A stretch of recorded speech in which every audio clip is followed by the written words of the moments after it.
అందరికీ నమస్కారం. శ్రీమద్ భగవద్గీత ఆధ్యాత్మిక రహస్యాలు శీర్షికలో శ్రీ త్రినాథ్ గారు ధారావాహిక ప్రసంగం చేస్తున్నారు. వారి ధారావాహిక ప్రసంగంలో ఈరోజు 156వ ప్రసంగం చేస్తున్నారు. శ్రీ త్రినాథ్ గారికి స్వాగతం. అందరికీ నమస్కారము. శ్రీమద్ భగవద్గీత ఆధ్యాత్మిక రహస్యాలు ఈ కార్యక్రమాన్ని వీక్షిస్తున్నటువంటి సోదర సోదరిమణులందరికీ కూడా హార్దిక శుభాకాంక్షలు, నమస్సుమాంజలి. శ్రీమద్ భగవద్గీత ఆధ్యాత్మిక రహస్యాలు తెలుసుకోవడం వలన ఒక ముఖ్యమైనటువంటి రహస్యం ఏమిటంటే సమస్త మానవాళి ఒక భగవంతుడి సంతానము. అర్థమైందండి. 850 కోట్ల మంది ఈ పుడమి మీద ఉన్నారు. వీరందరినీ మనం ఏంటంటామండి? హ్యూమన్ బీయింగ్స్ అంటాం. అందరూ కూడా ఒక పరమాత్మ సంతానం. అందుకని యూనివర్సల్ బ్రదర్హుడ్ అనే పదం వచ్చింది. సర్వమానవ సౌభ్రాతృత్వము, వసుదైవ కుటుంబకము, సర్వే జనా సుఖినో భవంతు, లోకా సమస్తా సుఖినో భవంతు. ఇవన్నీ ఎక్కడి నుంచి వచ్చాయి? ఈ యొక్క మూల సిద్ధాంతం నుండే వచ్చిందండి. ప్రపంచంలో ఇంతమంది మనుషులని త్రాటిపై తీసుకురావడానికి ఏకైక ఆధారం శ్రీమద్ భగవద్గీతని ఆధ్యాత్మిక దృష్టికోణంలో అర్థం చేసుకోవాలండి. మనని ఎప్పుడు కూడా ఈ విధంగా హిందూ బీయింగ్స్ అని కానీ, క్రిస్టియన్ బీయింగ్స్ అని కానీ, ముస్లిం బీయింగ్స్ అని కానీ, బౌద్ధ బీయింగ్స్ అని కానీ, సిక్ బీయింగ్స్ అని కానీ అన్నారా చెప్పండి? లేకపోతే మేల్ బీయింగ్స్ అని, ఫిమేల్ బీయింగ్స్ అని అన్నారా చెప్పండి? ఇక్కడ కులము, మతము, జాతి, ధర్మము, రంగు, రూప ఆధారంగా మనల్ని ఆ విధంగా పిలుచుకోవటం లేదండి. ఏమన్నారు? మనని హ్యూమన్ బీయింగ్స్ అన్నారు. అందరూ కూడా హ్యూమన్సే, అందరూ హ్యూమన్ బీయింగ్స్, మానవులు అని అన్నారు. కానీ మనం ఏం చేస్తున్నాం ఈ రోజున? హ్యూమన్ బీయింగ్స్ అనే పదాన్ని ఎక్కడ వాడుతున్నాము?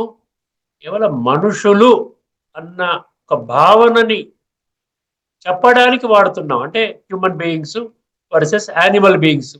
అర్థమైందండి. సో ఆ విధంగా పశువులం కాదు, మేము మనుషులము అని ఆ విధంగా వాడుతున్నాం. కానీ సమస్త మానవాళి ఒక క్రియేటర్ ఒక్క భగవంతుడే. భగవంతుడే సర్వ మనుష్యాత్మలందరికీ తండ్రి. ఈ విషయాన్ని ఎక్కడా మనము దాన్ని సీరియస్గా తీసుకోవటం లేదండి. భలే అంటాం సర్వే జనా సుఖినో భవంతు. దానివల్ల ఉపయోగం ఏంటండి? వసుదైవ కుటుంబకం అంటాం. ఇవన్నిటి మీద విశ్వాసం ఉంది మనకి, నినాదాల పట్ల. అని మనము దానిని పట్టించుకోవటం లేదు. అందువల్ల భగవంతుడు ఏ కోణంలో మనం అర్థం చేసుకుంటే మనం ఈ విషయాన్ని అర్థం చేసుకుంటామంటే, శ్రీమద్ భగవద్గీతని కేవలము ఆధ్యాత్మిక దృష్టికోణంలో అర్థం చేసుకున్నప్పుడు ప్రతి ఒక్క మనిషి తన యొక్క మూల స్వరూపంలో ఒక చైతన్య శక్తి ఆత్మస్వరూపము భృకుటి మధ్యలో మెరుస్తున్నటువంటి ఒక నక్షత్రములాగా, ఒక జ్యోతి స్వరూపములాగా, ఆ విధంగా అవినాశి ఆత్మ ఈ వినాశీ శరీరం యొక్క యజమాని. భగవద్గీతలో ఏ కోణంలో మీరు పరిశీలించండి, ఎక్కడా కూడా ఇద్దరు భగవంతులు ఉన్నారు, పరమాత్మలు ఇద్దరు, ఈశ్వరులు ఇద్దరు, ఎక్కడైనా ఉందా చెప్పండి? భలే దేహధారులైనటువంటి 33 కోట్ల దేవీ దేవతలు, అక్కడ 33 కోట్లు అంటారు. అదేవిధంగా ప్రతి ధర్మానికి ఒక ధర్మ పిత లేక ధర్మ స్థాపకుడు ఉంటారు. అక్కడ కూడా మనం అనేకంగా మనం అర్థం చేసుకున్నాం. అదేవిధంగా ఋషులు, మునులు, సాధువులు, సన్యాసులు, పీఠాధిపతులు, జగద్గురువులు, ఏమండి ఇట్లాంటి వాళ్ళందరూ కూడా ఎంతో మంది ఉన్నారు. కొన్ని వేల సంఖ్యలో, లక్షల సంఖ్యలో ఉన్నారు వర్తమాన సమయంలో. కానీ భగవంతుడి దగ్గరికి వచ్చేటప్పటికి భగవంతుడు అంటాం, కానీ భగవంతులు అనవండి. You are all human beings. సమస్త మానవ జాతి అంతా ఒక్కటే, ఒక తండ్రి సంతానము. నేను ఏ విధంగా అయితే ఈ భూమండలంపై నివసించడానికి నాకు హక్కులు, అర్హత ఉన్నాయో, ప్రతి ఒక్క జీవికి, ప్రతి ఒక్క మనిషికి కూడా అదే హక్కు ఉన్నది. ఇది భగవంతుడు గీత ద్వారా బోధించిన ప్రాథమిక ఆధ్యాత్మిక మూల సిద్ధాంతము. ఈ విషయాన్ని అర్థం చేసుకుంటూ మనం ముందుకు వెళదామండి. భగవంతుడు ఒక్కరే జనన మరణ రహితుడు. ఈ యొక్క అంశాన్ని మనం గత ఎపిసోడ్లో చర్చించలేదు. ఈ ఎపిసోడ్లో ఈ అంశంతో పాటు చర్చించుకొని తర్వాత జ్ఞానులకు ఉండేటువంటి విశిష్ట లక్షణాలు ఏమిటో అనేది వీలైనంత వరకు మనం మరొక శ్లోకాన్ని చర్చించుకోవడానికి ప్రయత్నం చేద్దాం. ఇప్పుడు మీకు భగవంతుడి గురించి మనం ఎంత ఎక్కువ ఇన్ఫర్మేషన్ మనకు ఉంటేనండి అంత చక్కగా మనము ఆధ్యాత్మికంగా స్వయాన్ని ఆత్మగా భావించి ఆ పరమాత్మని గుర్తించి ఆ పరమాత్మతో రాజయోగము అనే ప్రక్రియ ద్వారా మనము మనసు బుద్ధి ద్వారా మన సంబంధాన్ని జోడించగలుగుతామండి. అది ఇంపార్టెంట్, అక్కడికి తీసుకుని రావాలన్నమాట. అందుకని 93 శ్లోకాల్లో యోగము యోగము యోగము యోగం అన్నారు. ప్రతి అధ్యాయము పేరు కూడా అందులో యోగముతో ముగుస్తుంది. యోగము యోగము యోగము. అర్జున విషాద యోగముతో ప్రారంభమవుతుంది, మోక్ష సన్యాస యోగముతో ముగుస్తుంది. ప్రతి అధ్యాయం చివరన బ్రహ్మ విద్యాయాం యోగ శాస్త్రే. ఇది యోగ శాస్త్రం అన్నప్పుడు ఆ యోగ శాస్త్రము అన్న విషయాన్ని మర్చిపోవటం ఎంత, అది నిజంగా చెప్పాలంటే ఒక క్రైమ్ అని చెప్పాలండి. నిజంగా భగవంతుడు బోధిస్తున్నటువంటి జ్ఞానాన్ని వక్రీకరించి మనకి సంబంధం లేకుండా ఎవరో ఒక్క అర్జునుడు, వారు కూడా ద్వాపర యుగానికి చెందినవారు, అక్కడెక్కడో జరిగినటువంటి యుద్ధములో భగవంతుడు గీతని బోధించాడు, ఇది నాకు ఎటువంటి సంబంధము లేదు అని అనుకోవడం ఎంత మనము ఆ విధంగా మోసము చేసుకోవడం కాదా? ఒక్కసారి ఆలోచించండి. బుద్ధి నేత్రాన్ని తెలుసుకుంటే ప్రతిదీ స్పష్టమవుతుంది. అందుకనే ఇప్పుడు మీ ముందు ఒక శ్లోకాన్ని ఉంచబోతున్నాను.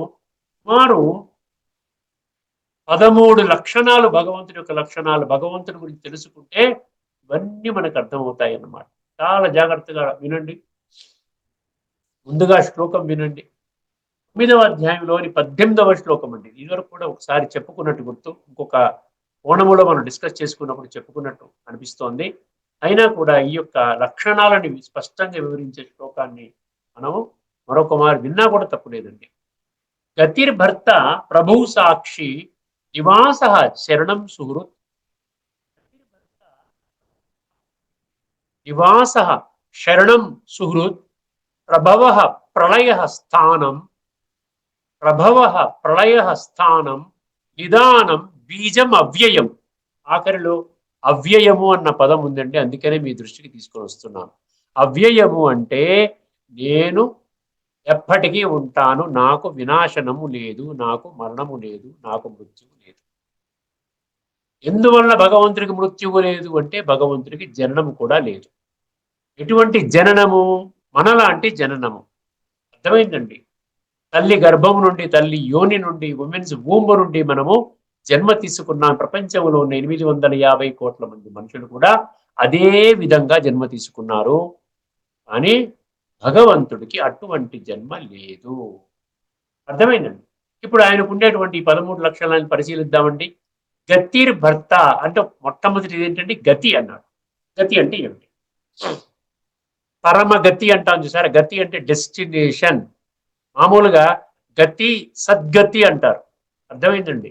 గతి అంటే ముక్తిధామము, సద్గతి అంటే సత్యయుగము, సుఖధామము అంటారు దాన్ని. ఇక్కడ ఈ కోణంలో గతి అంటే డెస్టినేషన్, అంటే నా పరమ గమ్యం ఏంటి? మనకి జీవిత గమ్యం అంటూ ఉండాలి కదండి. మనిషిగా పుట్టాము, బుద్ధి ఉన్నటువంటి జీవిగా ఉన్నాము, మాట్లాడగలుగుతున్నాము, పరస్పరము సంభాషించుకోగలుగుతున్నాం, పరస్పరము హెల్ప్ చేసుకోగలుగుతున్నాం, సహయోగం చేసుకోగలుగుతున్నాం. ఇవన్నీ లక్షణాలు కేవలం మనిషికే ఉన్నాయి కదా. వాళ్ళు అలాంటప్పుడు మనకంటూ ఒక లక్ష్యము, ఒక గమ్యము ఏమి లేదా, ఒక డెస్టినేషన్ అంటూ లేదా, ఒక ఎయిమ్ అండ్ ఆబ్జెక్టివ్ అంటూ లేదా, ఏం పొందాలి? కేవలం 24 గంటలు దైహిక భ్రాంతిలోనే ఉండి కేవలం వండుకోవడము, తినడము, త్రాగడము, పడుకోవడము, అల్లరి చిల్లరిగా మాట్లాడుకోవటము, టీవీలు సినిమాలు చూడటము, ఆ విధంగా 24 గంటలు గడిపేసి మళ్ళీ ఇంకొక రోజు ప్రారంభించుకోవడం, ఈ విధంగా 100 సంవత్సరాలు గడిపేసుకుని ఆ విధంగా శరీరాన్ని చాలించడమేనా మన శాస్త్రాలు మనకు బోధించింది? ఇది చాలా తీవ్రమైనటువంటి విషయం అండి, గుహ్యమైనటువంటి విషయం. దీనిని తేలికగా తీసుకుంటే, ఎవరైతే తేలికగా తీసుకుంటారో వారికి వారే మోసము చేసుకుంటున్నటువంటి అవుతారు. చెప్పాను కదా, ఇదివరకు ఎపిసోడ్లో కూడా నేను పదం వాడిని కదా, వారి యొక్క వేళ్లతోనే వాళ్ళ కళ్ళు పొడుచుకుంటున్నారు, వాళ్ళకి వాళ్ళే ధ్వంసం చేసుకుంటున్నారు. వారి యొక్క జీవితం పాతాళానికి వెళ్ళడానికి ఇంకెవరూ కారణం కాదండి. అర్థమైందండి? అందుకని గీతలో 6వ అధ్యాయంలో 5, 6వ శ్లోకంలో ఉంటాడు, నిన్ను నీవు ఉద్ధరించుకో. నువ్వు ఉద్ధరించుకుంటే నీలో ఉన్నటువంటి ఆ చైతన్య శక్తి ఆత్మ నీకు బంధువుగా సహాయం చేస్తుంది. లేకపోయినట్లయితే, నువ్వు ఆత్మ జ్ఞానాన్ని విస్మరించినట్లయితే, నువ్వు ఒప్పుకున్నా ఒప్పుకోకపోయినా నీలో కూడా ఆత్మ ఉంది కదా, ఆ ఆత్మ ఒక శత్రువుగా పనిచేసి నీ యొక్క జీవితాన్ని భ్రష్టు పట్టిస్తుంది, నిన్ను అధః పాతాళానికి తోసేస్తుంది అని చెప్తాడు గీతలో 6వ అధ్యాయం. ఉద్ధరేదాత్మనాత్మానం ఆత్మానమవసాదయే ఆత్మైవ హ్యాత్మనో బంధు ఆత్మైవ రిపురాత్మన అంటాడు ఆ శ్లోకం. ఇక్కడ గతి అంటే ఏంటంటే గోల్ అన్నమాట. గోల్ లక్ష్యం ఏంటి?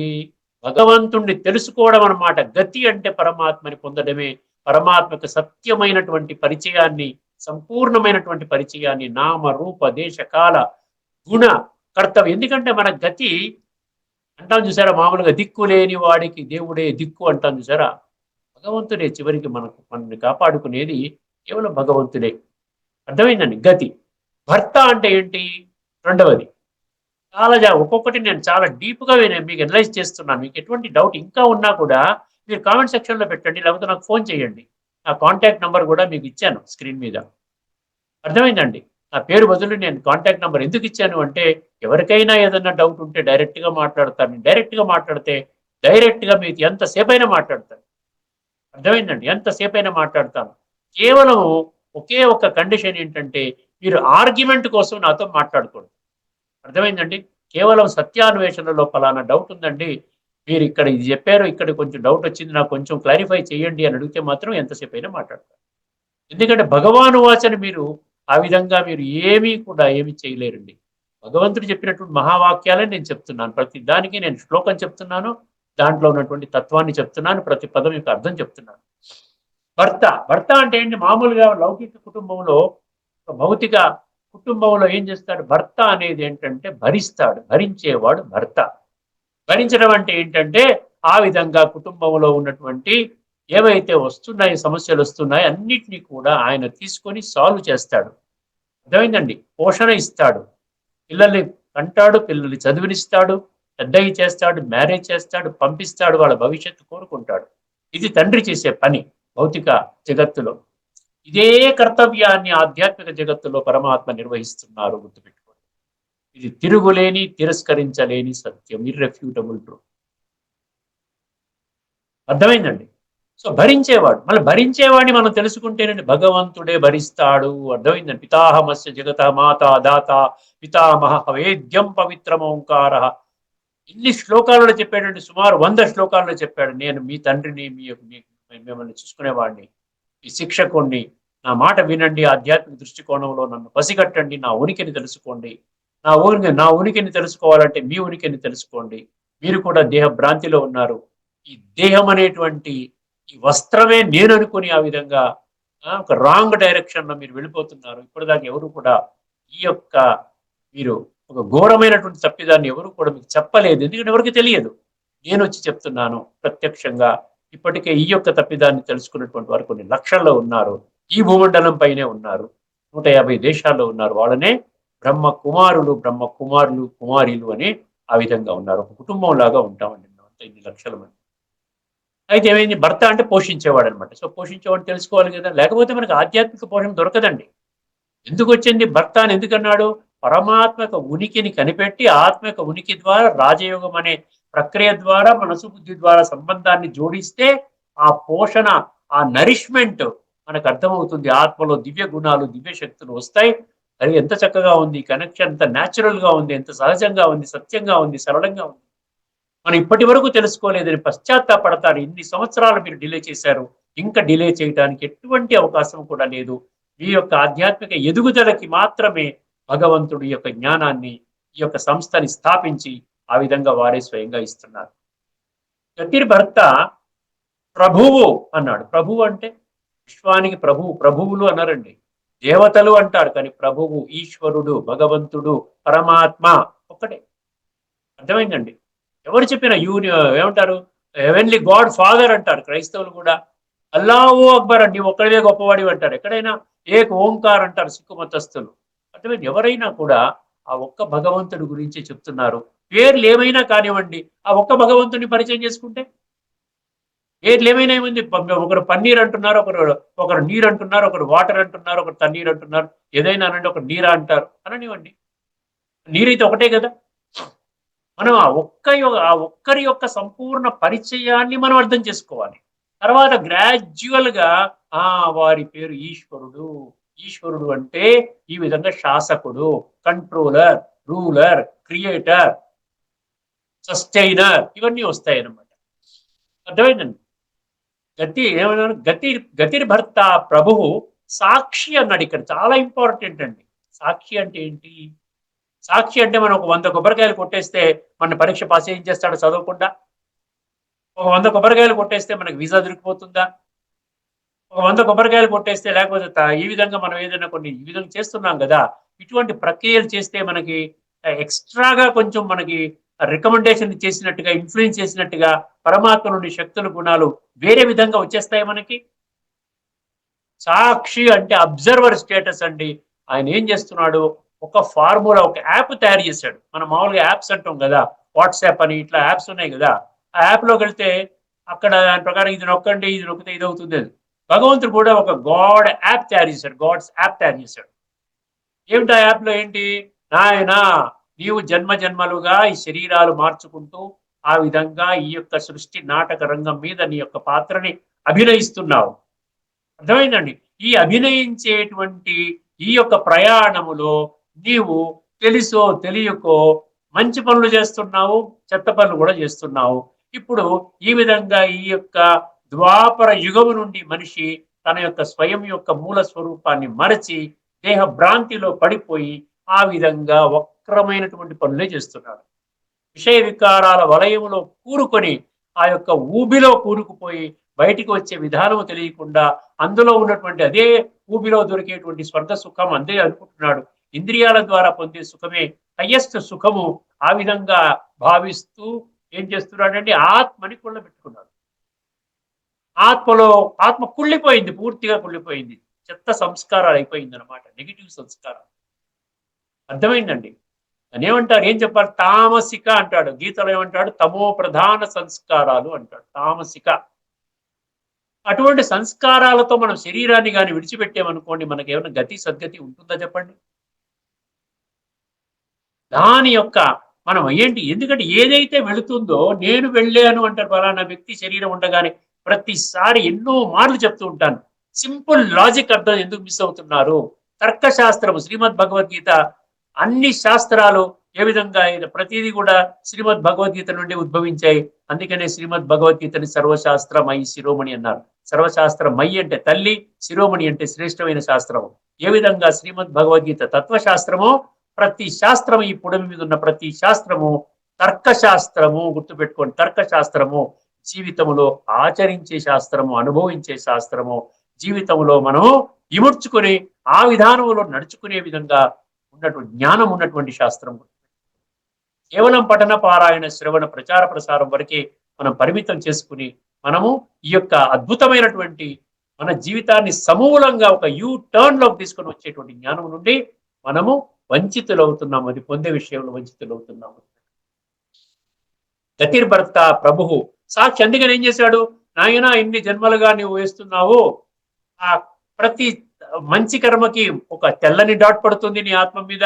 ఒక చెడు కర్మకి, చెడు సంకల్పం కానీ మనసా వాచ కర్మణ అంటాం, త్రికరణ అంటాం చూసారా, చెడుగా చేసినట్లయితే నల్ల డాట్ పడుతుంది, మంచి పని చేస్తే తెల్ల డాట్ పడుతుంది, మధ్యస్థంగా ఉంటే ఒక రకం ఎల్లో డాట్ పడుతుంది అనుకోండి. ఇప్పుడు ఈ ఆత్మలో ఎన్ని డాట్స్ ఉన్నాయి? నల్ల డాట్స్ ఎక్కువ ఉన్నాయా, తెల్ల డాట్స్ ఎక్కువ ఉన్నాయా, పసుపు డాట్స్ ఎక్కువ ఉన్నాయా? ఆలోచించినట్లయితే పూర్తిగా నల్ల డాట్స్. మొత్తం మనం అక్కడక్కడ చిన్న చిన్న తప్పుడు మంచి పనులు చేస్తే అది కనబట్టలేదు. అదేమవుతుంది, అది దాగిపోయి ఉన్నాయి లోపల. అంత బొగ్గులాగా అయిపోయింది, బాగా తారులాగా నల్లగా లోపభూయిష్టంగా అయిపోయింది. ఇప్పుడు ఈ యొక్క తారులాగా ఉన్నటువంటి ఆత్మ శరీరాన్ని వెళ్ళిపోతుంటే అది ఏమైనా మంచి స్థానానికి వెళుతుందండి? మళ్ళీ తారు లాంటి ఆ సంస్కారాలకి మ్యాచ్ అయినటువంటి శరీరం దొరికేదాకా తను ఇక్కడ ఈ భూమండలం మీదకి రాదు. అర్థమైందండి. దాన్ని జన్మరాహిత్యం అని చెప్పేది ఇదో పాజిటివ్ అనుకుంటున్నాం. జన్మరాహిత్యం పాజిటివ్ కాదండి. అర్థమైందండి. ఆత్మ ఒంటరిగా ఉన్నా ఎందుకు పనికిరాదు, శరీరం ఆత్మ లేకుండా ఉన్న శరీరం శవముగా ఉన్నా ఎందుకు పనికిరాదు. రెండు ఆ విధంగా కలయికగా ఉన్నటువంటి సమయం ఇప్పుడు మనం ఏదైతే ఉన్నామో, ఆత్మ శరీరం, హ్యూమన్ బీయింగ్ అంటాము. బీయింగ్ అంటే ఆత్మ, హ్యూమన్ అంటే శరీరం. ఈ విధంగా ఉన్నప్పుడే మనం సుఖము గాని దుఃఖము గాని మంచి పనులు చేయాలన్న కానీ ఒక తపనతో భగవంతుడి మార్గంలో నడవడానికి కానీ భగవంతుడు ఆ స్ఫూర్తిని మనకు కలిగిస్తున్నాడు. ఎందుకంటే ఇప్పుడు ఆత్మని సంస్కరించుకోవాలి. ఆత్మలో ఉన్న సంస్కారాలని తమో ప్రధాన సంస్కారాలని సత్వ ప్రధాన అంటే సాత్విక ప్రధాన సత్వ ప్రధానంగా మనం పరివర్తన చేసుకోవాలి. అర్థమైంది? అందుకని నీకు ఫార్ములా పెట్టేశాను. అందరికి ఇదే ఫార్ములా. నీ సంస్కారాల అనుసారంగా నువ్వు చేస్తున్నావు నీ కర్మలు. ఎందుకు ఒకడు మంచి కర్మలు చేస్తున్నాడు, ఒకడు తప్పుడు కర్మలు చేస్తున్నాడు, ఒక మధ్యస్థంగా ఉన్నాడు. ఎందుకు చేస్తున్నాడు? వాడి గత జన్మ సంస్కారాలు ఈ జన్మలో ఇప్పటి వరకు చేసుకున్నటువంటి ఆ యొక్క చేసుకున్న సంస్కారాల ఆధారంగా నీ పనులు నడుస్తాయి. ఇంక ఏమీ లేదు. అందుకని చెప్పాడు కదా, గుణాలు ఆధారంగా నీ యొక్క సంస్కారాలు ఏర్పడతాయి. గుణాలు పెంచుకో అంటున్నాడు కదా. తమో ప్రధానంగా ఉన్నటువంటి స్థితి నుండి నువ్వు సత్వ ప్రధానంగా రావడానికి ప్రయత్నం చేయి నాయన. దాని కొరకే పరమాత్మ సృష్టి మీద ఇప్పుడు ప్రత్యక్షంగా ఇస్తున్నటువంటి ఈ బోధన, ఇన్ని లక్షల మంది అనుభవం చేస్తున్నటువంటి యొక్క జ్ఞానాన్ని పొందితే మన సంస్కారాలు పరివర్తన అవుతాయి. అంతేగాని నేను ఏమి ఇంటర్ఫియర్ అవ్వనండి. వేరే విధంగా భగవంతుడు ఎక్కడా కూడా ఇంటర్ఫియర్ అవ్వడు. అందుకని కర్మ సిద్ధాంతం అంటాడు గీతలో 3 అధ్యాయంలో కర్మ అనే పేరుంది. కర్మయోగము, జ్ఞాన కర్మ సన్యాస యుగం, కర్మ సన్యాస యుగము 3వ అధ్యాయం, 4వ అధ్యాయం, 5వ అధ్యాయం. నేను కర్మ సిద్ధాంతం గురించి కూడా రాబోయే ఎపిసోడ్లో ఎక్కడన్నా కవర్ చేస్తాను. అర్థమైందండి? మనం చేసుకున్న వాడికి చేసుకున్నంత మహాదేవ. చెత్త పనులు చేసుకుంటే చెత్త జన్మ దొరుకుతుంది, మంచి పనులు చేసుకుంటే మంచి జన్మ దొరుకుతుంది. దీన్ని ఎవరు కూడా తిరస్కరించలేని సత్యం. అందుకనే చూసారు, ఈ విషయం తెలియకపోవడం వల్ల ఈ రోజున భక్తి మార్గంలో మనం భక్తి ఎంత చేస్తున్నప్పటికీ కూడా భగవంతుడి పట్ల ఎంత విశ్వాసము, ఆ విధంగా ప్రేమ ఉన్నప్పటికీ కూడా చెడు నుండి మనం బయటికి రాలేకపోతున్నాము. చెడు పనులు ఇంకా ఎక్కువ అత్యధిక శాతంగా చేస్తున్నాం. ఎక్కువ అది చెడు చేస్తున్నాం కాబట్టి ఆ భయభక్తులు అనే పదం వచ్చింది. ఆ భయం పోవడం కోసం భక్తి చేస్తున్నాం. కొంతలో కొంత ఉపశమనం కలుగుతుంది కదా అని. కానీ సంస్కార పరివర్తన అనేది ఎక్కడా కూడా ఎవరు చెప్పలేదండి ఇప్పటి వరకు. సో అందుకని సాక్షి దృష్టితో నేను చేస్తాను. ఒక ఫార్ములాని పెట్టేశాను. పెట్టి నేనేం చెప్తున్నాను? జ్ఞానం చెప్తున్నాను. మంచి కర్మలు చేయి, మంచి సంకల్పాలు చేయి, మంచి మాటలు చేయి, మంచి మాటలు మాట్లాడు, ఎవరికి దుఃఖాన్ని కలిగించకు, ఎవరికి మోసం చెయ్యొద్దు, ఎవరిని బాధ పెట్టొద్దు, ప్రతి ఒక్కరిని సోదరుడు, అందరికీ నేను తండ్రిని, ఇవన్నీ చెప్తున్నాడు కదా. సో సాక్షి గతిర్భర్త ప్రభు సాక్షి నివాస అన్నాడు. నివాస స్థానము నేనే నాయన. పరంధామంలో ఉంటాను. నా యొక్క నివాస స్థానము, ఆత్మల నివాస స్థానము ఒక్కటే. దాన్నే బ్రహ్మాండ మహాతత్వం అంటారు, అమర ధామము అంటారు, శాంతి ధామము అంటారు, నిర్వాణ ధామము అంటారు, ముక్తి ధామం అంటారు, బ్రహ్మ మహాతత్వం అంటారు. ఎన్నో పేర్లు పెట్టి పిలుచుకుంటారు. కానీ ఒకటే ధామము. విశ్వాత్మలందరూ కూడా అక్కడ నుండి సృష్టి నాటక రంగము ప్రారంభమైనప్పటి నుండి, సత్యయుగముతో ప్రారంభమవుతుంది. అతి త్వరలోని సత్యయుగం రాబోతుంది. భగవంతుడి యొక్క ఘోషణ అక్కడ నుండి ప్రారంభమవుతుంది. మళ్ళీ ఆట పూర్తయి మళ్ళీ కలియుగం యొక్క అంతిమ సమయం వరకు మళ్ళీ పరంధామానికి వెళ్ళము. ఇప్పుడు నీవు వెళ్ళేటువంటి సమయం వచ్చింది. నా మాట విను, నా చెయ్యి పట్టుకో. నాకు కూడా వచ్చినట్లయితే నేను ఇంటికి తీసుకొని వెళ్ళి నేను అక్కడ కూర్చోబెడతాను. నివాస స్థానం అంటే అదనమాట. గతిర్భర్త ప్రభు సాక్షి నివాస. తర్వాత ఏమన్నాడు? శరణం. సర్వధర్మాన్ని పరిత్యజ్య మామేకం శరణం ప్రజ అన్నాడు కదండి 1865లో 66లో 18వ అధ్యాయం 66 ఒక్కడి శరణు పట్టుకోండి అని అంటున్నాడు కదా. అలా ఒక్కడి శరణు పట్టుకోండి అన్నప్పుడు ఆ ఒక్కరి గురించి పరిచయం తెలుసుకోవాలి అక్కర్లేదా మనము? ఆయనే స్వయంగా ప్రత్యక్షంగా వచ్చి చెప్తున్నప్పుడు నామ రూప దేశ కాల గుణ కర్తవ్య సంబంధ 7 కోణాలలో సంపూర్ణ పరిచయం. ఈ సంపూర్ణ పరిచయం మీకు ఉంటేనంటే ఆటోమేటిక్ గా మీరు ఏ పని చేసుకున్నా, ఎక్కడ నడుస్తున్నా, తిరుగుతున్నా, ఆడుకుంటున్నా, వంట చేసుకుంటున్నా, అర్థమైందా, నిద్రిస్తున్నా, పడుకునే పోయే ముందర కూడా పరమాత్మకు గుడ్ నైట్ చెప్పుకోవచ్చు, చక్కగా మాట్లాడుకోవచ్చు, మీ పరమాత్మ నుండి శక్తులు తీసుకోవచ్చు. మీకేదైనా సమస్య వచ్చినప్పుడు భగవంతుడా అని చెప్పి 2 నిమిషాలు ఎక్కడికైనా ఏదైనా కార్యక్రమానికి వెళ్తున్నప్పుడు ఒక్కసారి ఆ యొక్క ధ్యానము ద్వారా, ఎందుకంటే ఆత్మ పరమాత్మ యొక్క కనెక్షన్ అనేది సైలెన్స్ లోనే జరుగుతుంది కదా. ఆ విధంగా భగవంతుడికి చెప్పి పలానా కార్యక్రమానికి వెళ్తున్నాను భగవంతుడా, అర్థమైందండి, నీవు నా తోడు ఉండి ఈ కార్యక్రమాన్ని జయప్రదం చేయి తండ్రి అని చెప్పేసి మనం వెళ్తాం. ఇవన్నీ ఎక్కడ కుదురుతుంది? సంపూర్ణ పరిచయం ఉంటే కుదురుతుంది.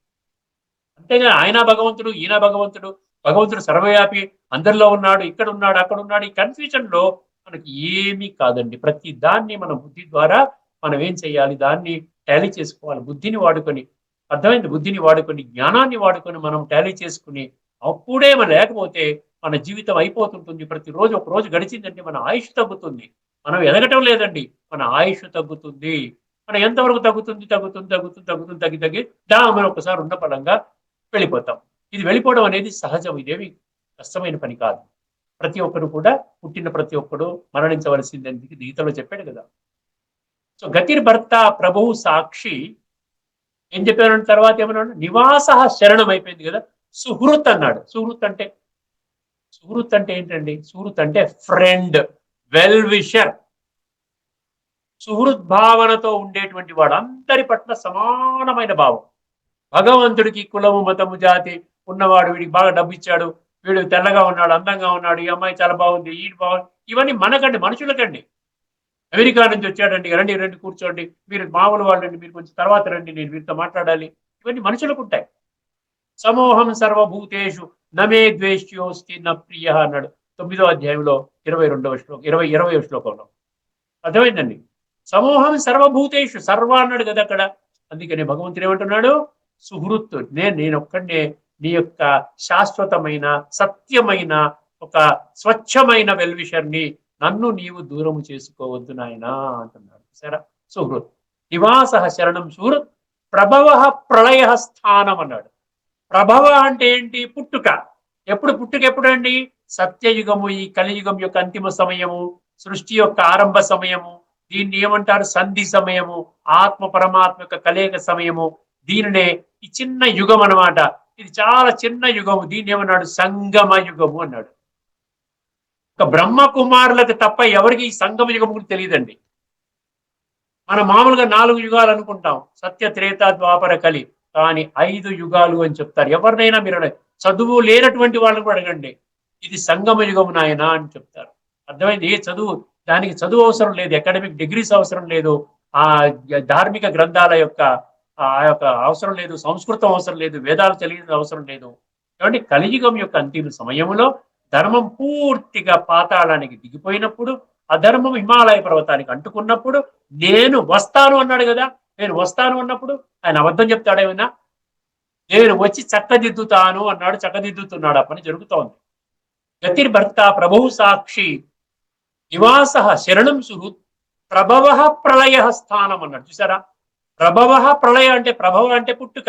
ఇప్పుడు సత్యయుగం ప్రారంభం అవుతుంది, మళ్ళీ కలియుగం ఎండింగ్ లో ప్రళయం అంటారు. చూసారా? ఏదో ప్రళయం వస్తుంది అంటారు కదా, మాట ప్రకారం అనేస్తారు కదా. గీతలో ఎన్నో శ్లోకాల్లో ప్రభవ ప్రళయ అంటాడు. ప్రభవం అంటే మళ్ళీ నూతన సృష్టిని క్రియేట్ చేసేది నేనే. ఉన్నటువంటి ఈ యొక్క చెడుని ఏదైతే ఉందో, ఈ విధంగా ఏదైతే ఉందని వినాశాయ దుష్కృతం అన్నాడు కదా. దుష్కర్మలు చేసే వాళ్ళతో నాకు ఎటువంటి సంబంధము లేదు. వాళ్ళు ఈ సృష్టి నుండి వాళ్ళ సంస్కారాల అనుగుణంగా అతి త్వరలోనే వారు ఈ యొక్క నాటక రంగం నుండి వాళ్ళు వైదొలుగుతారు. వినాశాయ దుష్కృతాం పరిత్రాణాయ సాధూనాం అన్నాడు కదా. సత్పురుషులు అంటే శ్రేష్ఠ కర్మలు చేసి నా యొక్క మార్గాన్ని అనుసరించేటువంటి వాళ్ళని నేను రక్షించుకుంటాను భగవంతుడు చెప్పాడు కదా. సో ప్రభవ ప్రళయ, తర్వాత స్థానం అన్నాడు. స్థానం అంటే ఏంటి? అక్కడ నివాస అన్నాడు. నివాస స్థానం ఒకటి కాదండి. నివాస అంటే మన ఇల్లు, స్థానం అంటే ఫౌండేషన్. మొత్తం సమస్త సృష్టికి ఫౌండేషన్ భగవంతుడు. ఎవరో ఒకరు ఉండాలి కదండి. ఒక ఇల్లు కట్టుకున్నామంటే దానికి పిల్లర్స్ వేస్తారు, లోన బాగా ఒక 100 అడుగులు ఎంతో తవ్వుతారు. ఇంత హైట్ నేను నింపాలి, ఒక 100 ఫ్లోర్లు కట్టాలి అంటే కింద అంత లోతుగా తీస్తారు కదా ఫౌండేషన్. అదేవిధంగా సమస్త మానవ సృష్టికి ఫౌండేషన్ అంటే ఎవరో ఒకరు ఉండాలి కదా. ఆయన కూడా జనవరి చక్రంలోకి వచ్చి ఆయన కూడా పతిత పనులు చేసుకుంటూ ఆయన భగవంతుడు ఎలా అవుతాడండి? భగవంతుడు అనేవాడు సద్గుణాల సాగరుడు, పరమ పావనుడు, సదా ఉండేటువంటి వాడు. వారికి జనన మరణ చక్రము లేదు, తల్లిదండ్రులు లేరు, గురువులు లేరు. ఆయనే పరమ తండ్రి, పరమ సద్గురువు, పరమ శిక్షకుడు. అర్థమైందండి? సో ఆ విధంగా భగవంతుడు ప్రభవ స్థానం. నిదానం అంటే ఏంటి? స్టోర్ హౌస్ అన్నమాట. నిదానం అంటే ఒక ట్రెజర్ అన్నమాట. అర్థమైందండి? గవర్నమెంట్ ట్రెజరీలో డబ్బు ఎలా ఉంటుందో భగవంతుడి యొక్క ట్రెజర్లో ఏముంటాయి? దివ్య గుణాలు ఉంటాయి, దివ్య శక్తులు ఉంటాయి, జ్ఞానం ఉంటుంది. భగవంతుడు జ్ఞానసాగరుడు, దివ్య గుణాల సాగరుడు. శాంతి కావాలంటే బయట దొరకదు, గుర్తుపెట్టుకోండి. బయట ఏదన్నా ఇంట్లో గొడవ జరుగుతుందండి, ఒక 100 రూపాయలు పెట్టి శాంతి కొనుక్కుంటా అంటే దొరుకుతుందా? దొరకదు. అర్థమైందండి? అందుకని నిదానం అంటే ఈ ట్రెజర్ హౌస్ అని పరమాత్మతో కనెక్ట్ అవుతే మనకి ఆ యొక్క గుణాలు, శక్తులు మనలో వస్తాయి. నిదానం. బీజం అన్నాడు. ఏమన్నాడు? సమస్త సృష్టికి బీజ రూపుడి నేను. ఇప్పుడు చెట్టు ఇంత పెద్ద మహావృక్షానికి ఆ వృక్షానికి ఎక్కడి నుంచి వచ్చింది, ఆ వృక్షం ఎక్కడి నుంచి వచ్చింది? ఒక బీజం నుండి వచ్చింది, ఒక విత్తనం నుండి వచ్చింది, ఒక సీడ్ నుంచి వచ్చింది. అదేవిధంగా ఈ సమస్త సృష్టికి భగవంతుడు ఒక బీజ రూపంగా ఉండి ఆ విధంగా సృష్టిని ఎప్పుడో క్రియేట్ చేశాడు. అర్థమైందండి? బీజము. తర్వాత ఆఖరిలో ఏమన్నాడండి? అవ్యయము అన్నాడు. అవ్యయం అంటే నేను ఎప్పటికీ ఉంటాను, మీరు నిశ్చింతగా ఉండండి, ఎప్పుడు ఇలాంటి వార్త మీరు వినరు. ఈ రోజు ఉదయమున అర్జెంటుగా ఉన్న పడంగా భగవంతుడు మరణించారు అన్న వార్త మీకు రాజునైనా, ఎప్పటికీ ఉంటాను, నిశ్చింతగా ఉండండి. ఆధ్యాత్మికంగా పరమాత్మ మీ తండ్రి అయినటువంటి వాడిని నేను ఎప్పటికీ ఉంటాను, రక్షించుకుంటాను. కేవలం మీరు చేయవలసిందల్లా బుద్ధి నేత్రాన్ని తెరుచుకొని సత్యత అనేటువంటి ఒక మార్గంలో ప్రయాణం చేస్తే సరిపోతుంది. ఒక్కసారి ఈ శ్లోకము మన భగవద్గీత పుస్తకంలో ఏం చెప్పారు ఒకసారి చదువుకొని ఈ యొక్క ఎపిసోడ్ మనం ముగించుకుందామండి. 9వ అధ్యాయంలోని 18వ శ్లోకం అండి. 9వ అధ్యాయం అంటే ఎందుకంటే ఇది జనన మరణ రహితుడు అనమాట. పరమాత్మ ఒక్కడే జనన మరణ రహితుడు. గతిర్భర్త ప్రభు సాక్షి నివాస శరణం సురు ప్రభవ ప్రళయ స్థానం విధానం బీజం అవ్యయం. ఇవన్నీ గుణాలు. ఇక్కడ ఏం చెప్తున్నాడు చూడండి ఒక్కసారి, దీని అర్థం ఏం చెప్తున్నాడు ఈ పుస్తకంలో చూడండి. పరమగతి అయిన పరమధామమును జగత్తును భరించి పోషించువాడను నేనే. భర్త అన్నాడు కదా, అందరికి స్వామిని, అక్కడ ప్రభువు అన్నాడు కదా, అందరి శుభాశుభములను చూచువాడను నేనే. అర్థమైందండి? అందరికి నివాస స్థానమును నేనే, శరణు పొందదగిన వాడను నేనే, ప్రత్యుపకారమును ఆశింపక, అండర్లైన్ చేసుకోండి, ప్రత్యుపకారము ఆశింపక హితమనర్చు వాడను నేనే, అందరి ఉత్పత్తి ప్రళయములకు హేతువును నేనే, వారి స్థితికి ఆధారమును నేనే, నిదానమును నేనే, శాశ్వత కారణమును నేనే. ఇక్కడితో మనం ఈ చర్చను ముగించుకుందాం. తదుపరి ఎపిసోడ్లో మరొక అద్భుతమైన శ్లోకముతో మీ ముందుకు వస్తాను. అంతవరకు సెలవు. లోకా సమస్త సుఖినో భవంతు. ఓం శాంతి.